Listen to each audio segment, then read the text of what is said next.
Olá, pessoal! Sejam bem-vindos. Mais uma aula de processo penal. Finalmente terminamos a análise das provas no processo penal. E nós vamos então agora começar um novo tema para nós analisarmos a citação do acusado. Ou seja, nós vamos analisar a estrutura dialética do processo, quando que ela se perfaz, né, a relação jurídica processual triangular de que falou Bilov.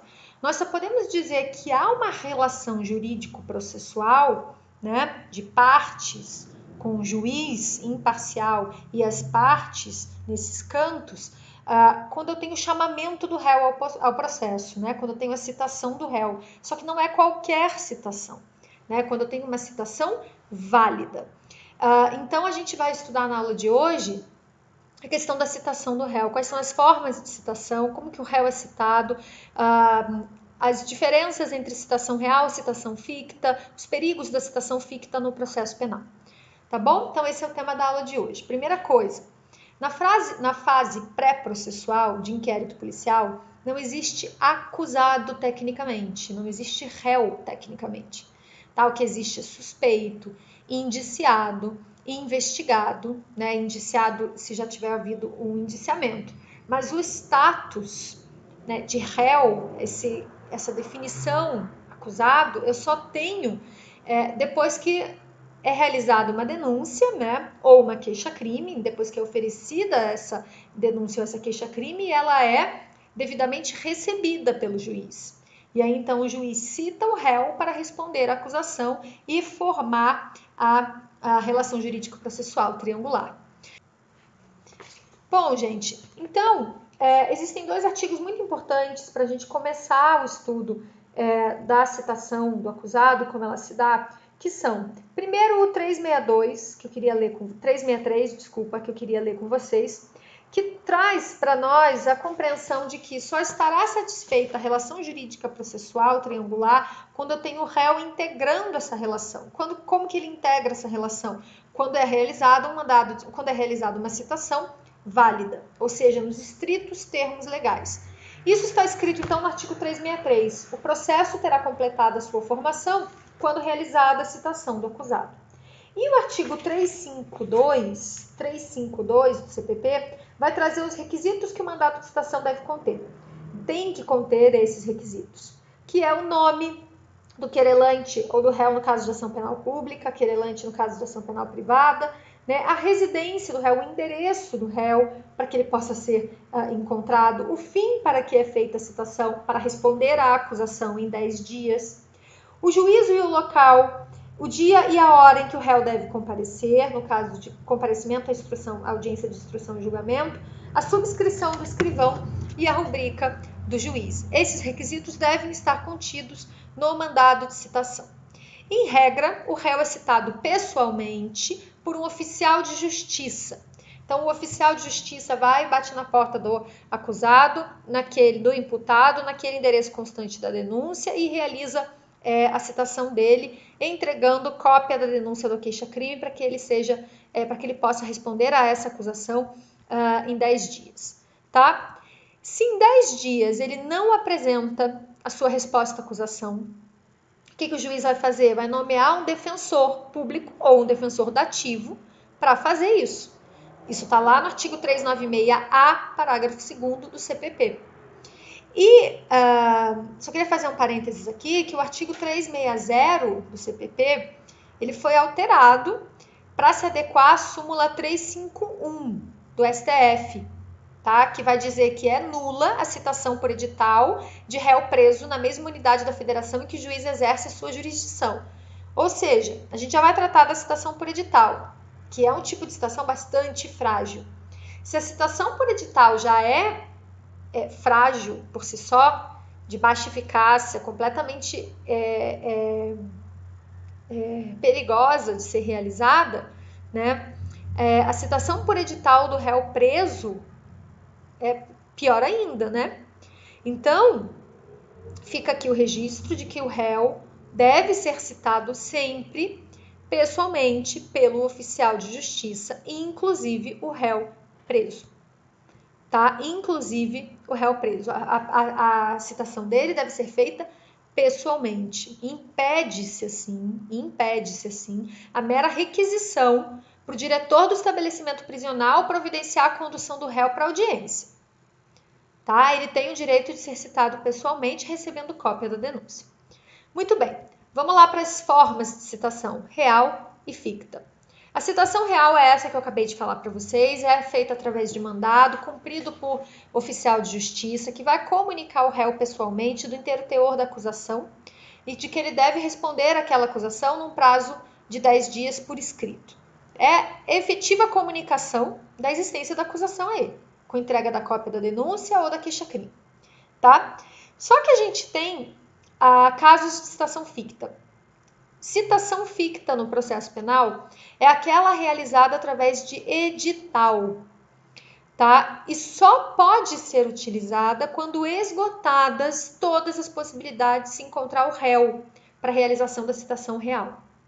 Então, não existe possibilidade de citação por edital se não tiverem sido esgotadas as possibilidades de citação real, porque citação por edital, reafirmo, é de baixa eficácia, é absolutamente perigosa.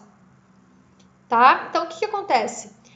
O endereço constante do réu na denúncia, o oficial de justiça vai até aquele endereço e não encontra o réu, mas não porque ele está fugindo ou se escondendo para não ser citado, mas porque o endereço não é aquele.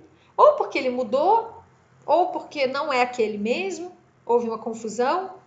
E vejam aqui, há um certo grau de discricionariedade, né, do oficial de justiça, que é quem vai ter que atestar, através da sua subjetividade, se o réu está se escondendo para não ser citado, por isso não foi encontrado, ou se realmente aquele não é o endereço dele.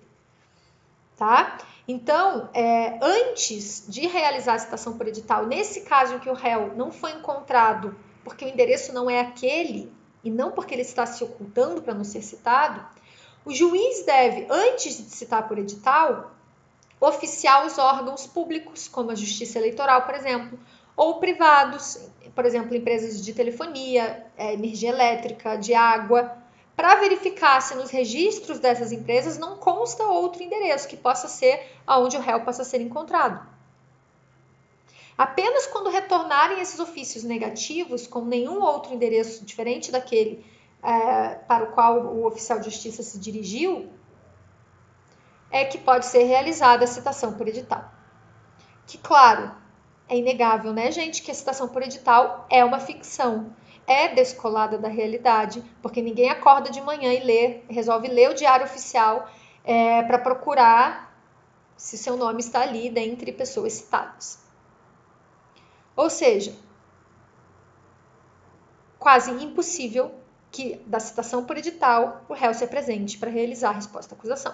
Ele simplesmente não vai nem saber que foi citado em um processo. Tá? Diferente da situação de quando está se ocultando para não ser citado.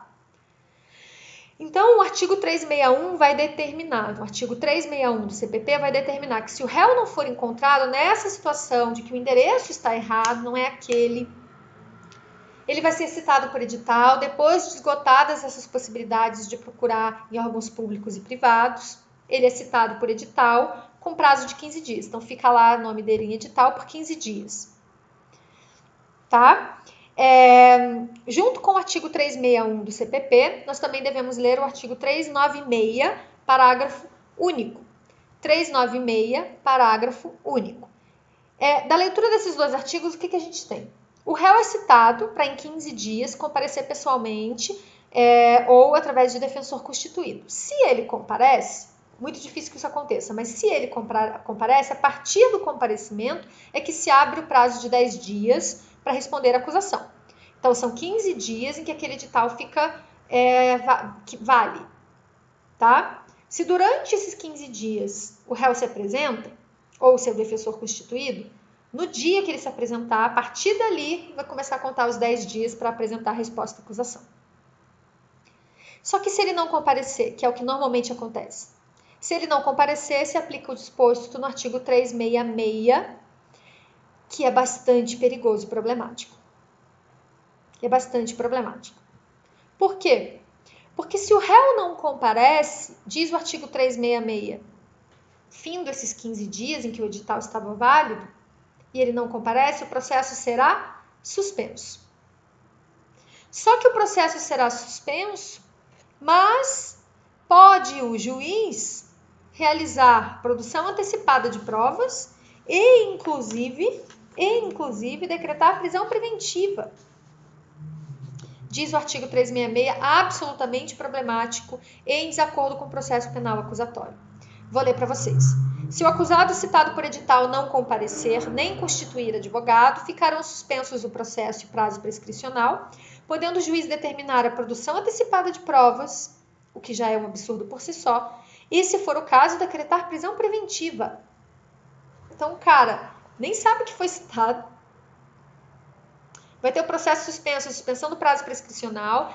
Eu vou tratar disso com vocês na nossa live, porque a gente precisa pensar um pouquinho a questão dessa suspensão do prazo prescricional, senão se estaria criando um crime imprescritível infraconstitucionalmente, né, através da letra do CPP.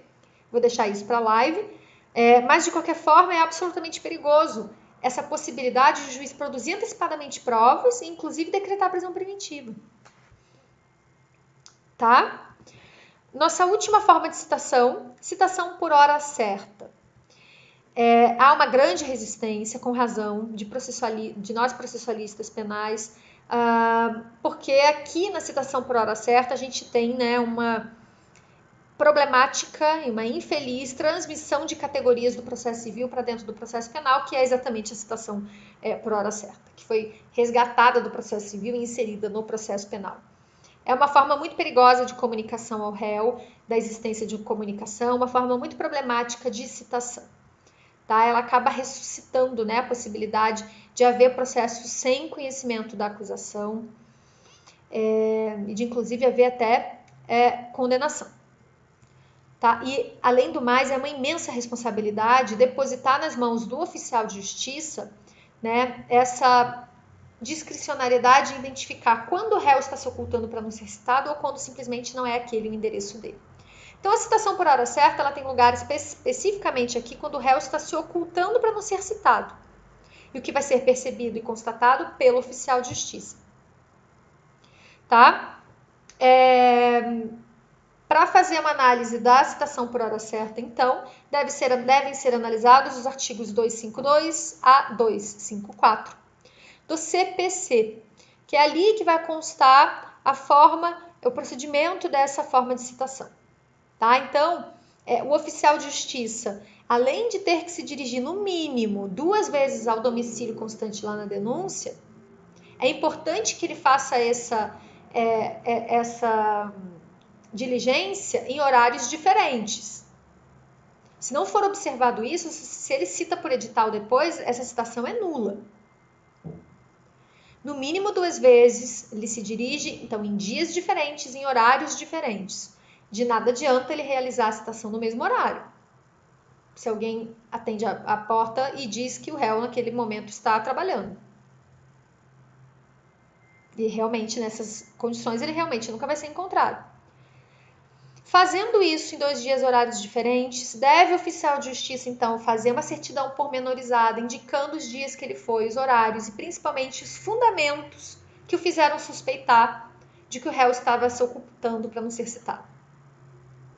Também ele tem que apontar o nome completo do familiar ou do vizinho com quem ele fez o contato e que recebeu a citação. Essa é a citação por hora certa. Vejam o problema dela, né? Ele é dado como citado. Ele é citado, só que não na pessoa dele. Qualquer diligência dentro dessa citação por hora certa que o oficial de justiça não observe é causa de nulidade absoluta do processo. Não precisa nem demonstrar prejuízo, porque o prejuízo aqui é presumido, é manifesto. Tá? Bom, gente, essas são as formas de citação, então. A gente aprofunda e discute um pouquinho mais na nossa live. Grande abraço. Tchau, tchau.